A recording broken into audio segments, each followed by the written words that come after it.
دونتس صحية مخبوزة من غير دقيق ومن غير سكر، طعمها كله شوكولاتة بجليز، خطيرة في الشتاء بجد، كلها قرفة وشوكولاتة وخطيرة كمان في اللانش بوكس. يلا اوريكم الطريقة. اول حاجة هحتاج كوباية من دقيق الشوفان ومعلقتين كبار من الكاكاو الخام اللي مش عليه سكر عشان انا عايزاها طعم الشوكولاتة، وهحتاج كمان معلقة كبيرة من الزيت، ربع كوباية من الحليب،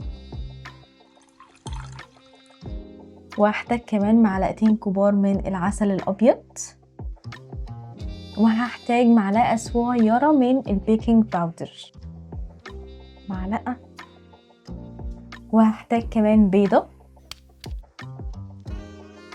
نقدر نستبدلها بربع كوبايه من الزبادي، ورشه فانيليا عشان البيضه، رشه بسيطه قوي من اي قهوه سريعه الذوبان. القهوه سريعه الذوبان بتعزز كده طعم الشوكولاته قوي. وبعدين هخلط العجينه دي كلها مع بعض لحد ما يتشكل معايا كوره ناعمه. يلا بينا.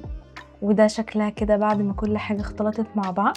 هبدا انقلها كده في بوله. هي القوام بتاعها يعني بيلزق شويه صغيرين مش كتير قوي. عايزه اقول لكم ريحه العجينه جميله قوي، ريحتها شوكولاته وفانيلا كده. وده كده قوام العجينه. هحطها في بوله، هدهن ايدي شويه من الزيت عشان يسهل عليا يعني التعامل مع العجينه لانها بتلزق شويه. هبدا اخد منها قطع كده صغيره اشكلها على شكل كوره، وفي النص اعمل فيها فتحه كده عشان اخليها على شكل الدونتس يعني. وحاولوا ما تحطوش كميه دقيق كتير علشان العجينه ما تطلعش ناشفه في الاخر. وهعمل كده لحد ما اخلص الكميه كلها. هبدا احطها كده في طبق،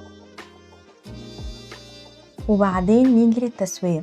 يا اما نسويها في الفرن على درجه حراره 180 هتاخد معانا تقريبا من ربع لتلت ساعه، يا اما نسويها في الاير فراير على درجه حراره 180 بس هتاخد 10 دقايق بس، ونقلبها في نص مده التسويه.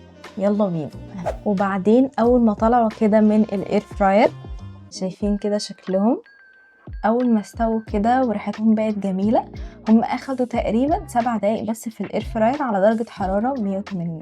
هبدا ان انا اعمل لهم جليز صحي طبعا، يعني عسل وقرفه زي ما بنحب الدونتس كده بالسكر والقرفه، يعني حاولت ان انا اعملها بعسل وقرفه. معلقتين كبار من العسل عليهم معلقه صغيره كده من القرفه، وميكس ميكس ميكس.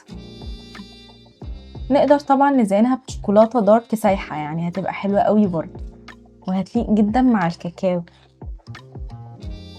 لحد ما اوصل للون والقوام الجميل ده. وبعدين هجيب الدونتس وهغطسها كده في الجليس، تاخد بس طبقة خفيفة كده، كل حاجة تلزق عليها بسهولة. وبس هفضل اعمل كده لحد ما اخلص كمية الدونتس بتاعتي كلها. شايفين بتلزق بسهولة قوي بسبب العسل. وعلى الوش كمان ممكن نرش شوية من المكسرات. انا هرش كده شوية من جوز الهند، ممكن شوية سوداني، يعني زي ما تحب المكسرات المتوفرة عندكم. هي الدونتس عشان لسه سخنة كمان تحسوا ان الجليز كده دخل جواها اتشربته كويس. شوفوا لي بقى جمال الدونتس الصحية. تعالوا بقى نشوف القوام. تعالوا كده نشوف القوام بتاعها. طرية بجد وخطيرة يعني، فلافي قوي قوي. يلا ندوق، متحمسة ادوقها. بسم الله. طعمها بجد خطير، شوكليتي كده وطعمها حلو قوي. والجليس كمان مخليها طعمها حلو قوي قوي. لو عجبتكم وصفة الدونتس الصحية الخفيفة دي ما تنسوش تعملوا لي لايك وفولو كومنت وشير عشان تشجعوني اني اكمل. وانجوي.